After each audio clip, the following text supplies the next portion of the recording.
ఆయన లెటర్ మేము చదివినాము.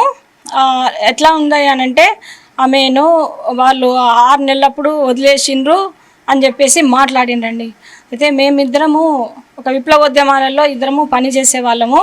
మేమేంటంటే మేము రహస్యంగా ఉండడానికి అంతే, మాకు పాప పిల్లలతోని అది ప్రాబ్లం ఉంటుంది కాబట్టి మా కోడలు, మా ఆడబిడ్డ వాళ్ళ కూతురు ఆమె దగ్గర తనే తీసుకొని 4 నెలలు, 6 నెలలు కాదు 4 నెలల పసిపాపను తీసుకొని వాళ్ళు కన్న తల్లుల కంటే ఎక్కువ వాళ్ళు ఆమెను చూసుకున్నారు.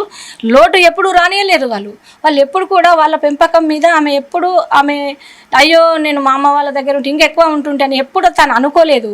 అంతకంటే మంచిగా నన్ను చూసిండ్రు అని ప్రతి ఒక్కరి దగ్గర చెప్పుకున్నది. ఇప్పుడు అమ్మా నాన్నలు లేని లోటు, డిప్రెషన్ అని మాట్లాడడం అనేది అది 100% అబద్ధం మాట. ఆమె ఎప్పుడు కూడా పెంచిన తల్లిదండ్రులను చాలా గ్రేట్గా చెప్పుకున్నది.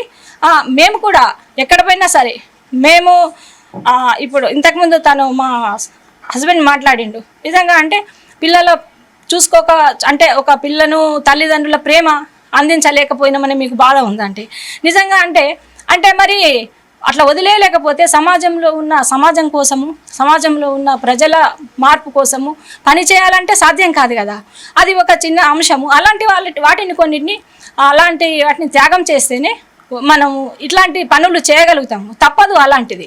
కాబట్టి ఆ బాధను మేము అయ్యో అని చెప్పేసి మేము అనుకోలేము. ఎందుకంటే మా అమ్మాయి కూడా మీరు ప్రజల కోసం చేస్తున్నారు, గొప్ప పని చేస్తున్నారు, మీకు అంటే మీ పిల్లగా నాకు కూడా గర్వకారణం అనేది తను చాలా సందర్భాల్లో మాట్లాడింది. తను ఎప్పుడు కూడా అట్లా చెప్పుకోలేదు. ఆయన అట్లా గొడవలు అంటే మేము ప్రతిదాన్ని డిస్కస్ చేస్తాం అన్నట్టు. కొంచెం ఇట్లా డిస్కషన్ అనేది చర్చలాగా, అది ఒక్కొక్కరు చూసే వాళ్ళకు గొడవలాగా అనిపిస్తుంది. కానీ ఒకవేళ ఆయనతోని మాట్లాడినప్పుడు మా అమ్మ వాళ్ళు ఇట్లా ఎప్పుడు అని అనుకుంటారు కావచ్చు. మేము ఏదైనా మామూలు విషయం కూడా మాట్లాడుతుంటే గొడవ పడుతున్నట్టే ఉంటుంది.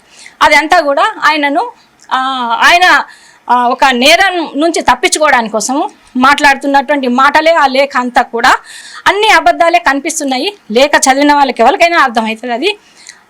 ఆయన మా పాప మనవరాల్ని నేనే KV2లో జాయిన్ చేసిన అని చెప్పేసి చెప్తున్నాడు. మా అమ్మాయి ఇప్పుడు మా మనవరాలు 9వ తరగతి చదువుతుంది. ఆయన మాట్లాడింది ఏంటి, 5 సంవత్సరాలు నుంచి నేను అమ్మ అంటే కలిసి ఉంటున్నానని చెప్పేసి అన్నాడు.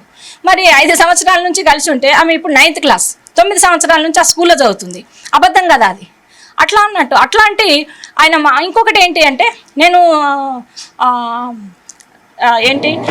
ఊహించుకున్నది ఆమె, నన్ను భర్తను ఊహించుకొని పెళ్లి చేసుకోమన్నది అన్నట్టు అట్లా ఆమెనే ఊహించుకొని భర్తగా నేను మళ్ళీ ఆమెకు ఫాదర్హుడ్ ఇచ్చిన అంటే తండ్రిలాగా నేను పాపకి అని చెప్పేసి ఇవన్నీ కూడా చాలా అబద్ధాలు. ఎందుకంటే పాప అబ్యూస్ చేసినటువంటి పాప ఆయన అబ్యూస్గా ప్రవర్తించినటువంటి విషయాలన్నింటినీ మాతో చెప్పుకునేది. ఎందుకంటే అమ్మకు చెప్పితే ఏమవుతుందో అని చెప్పేసి భయపడేది.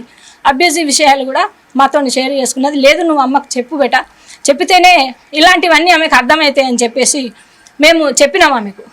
అట్లా చెప్పడం మూలంగా ఆమె కూడా అట్లా చెప్పింది. ఆమె పాప పట్ల 5 years వయసు నుంచి కూడా అన్న వదినలకు స్వేచ్ఛను అప్పచెప్పి మీరు జనశక్తిలోకి వెళ్ళారని కూడా అందులో లెటర్లో చెప్పారు. 6 months అంటున్నాడు, ఇయర్స్ కాదు. 4 నెలలండి. నిన్న నేను మీడియా వాళ్ళందరికీ చెప్పిన నేను